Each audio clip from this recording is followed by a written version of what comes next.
давай поиграем в игру. Я загадаю тебе загадку.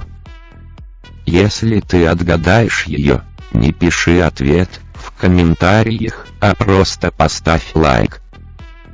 Это страшная история, загадка о детективе, который расследует убийство в старинном особняке. Это произошло в 1984 году. Одна пожилая дама жила в старинном двухэтажном особняке. У этой женщины были парализованы ноги, и она передвигалась в инвалидном кресле. Она не могла свободно передвигаться по дому и заботиться о себе. С тех пор, как умер ее муж, о ней заботилась медсестра, которая приходила к ней каждый день, помогая даме и выполняя ее различные поручения. Сложнее всего было то, что первый и второй этаж в особняке были соединены лишь старомодной деревянной лестницей. Когда даме нужно было спуститься или подняться, медсестре приходилось доставать ее из кресла и носить хрупкое тело женщины, как младенца, между этажами по лестнице. Однажды в полиции раздался звонок. Звонила пожилая дама из особняка.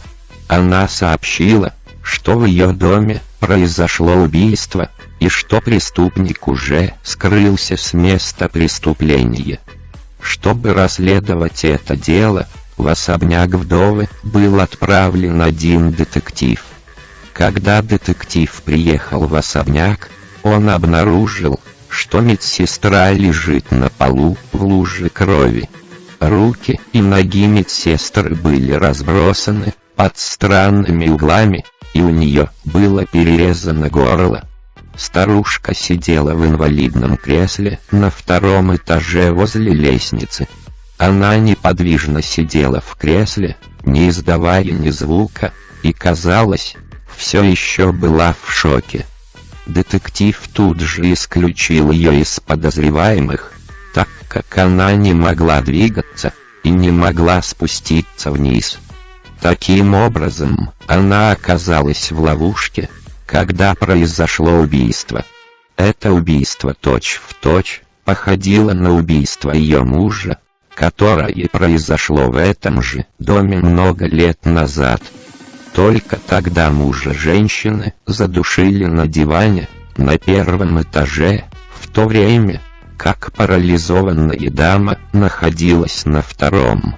Детектив надел перчатки, сфотографировал место преступления и накрыл тело простыней до прибытия коронера, который должен был прибыть позже. Все это было обычной рутиной для детектива. Он осмотрел все комнаты на первом этаже в поисках улик. Потом он сказал пожилой даме, что ему нужно осмотреть второй этаж. Дама начала настаивать, что все время была на втором этаже, и никто в тот день на второй этаж не заходил. Несмотря на это, детектив поднялся наверх, и дама нерешительно пропустила его, отъехав в сторону. На втором этаже оказался узкий коридор с 3 закрытыми дверями. Детектив проверил все 3 двери. За первой дверью была пустая спальня и больше ничего. За второй дверью была ванная комната и больше ничего. Детективу стало тревожно перед тем, как он открыл 3-ю дверь. Это была спальня старушки. На первый взгляд, все выглядело нормально. Там была кровать, шкаф и тумбочка с лампой. Детектив проверил каждый угол в спальне старушки и пришел в ужас.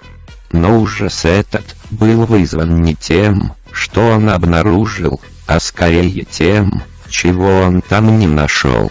Эта догадка заставила детектива нервно потянуться к пистолету в кобуре.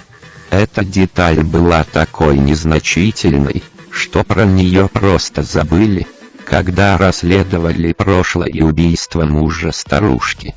Детектив вытащил пистолет и бросился в коридор. Выскочив на лестницу, он увидел лишь пустую инвалидную коляску. Вопрос: как детектив догадался, что убийство совершала старушка?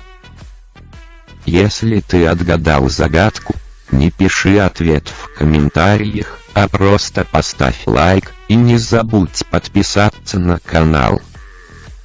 Каждому, кто поставит лайк, плюс 500 к карме. После подписки эффект удваивается, но только если вы напишите «Спасибо, папа добрый», а это уже целые 1000.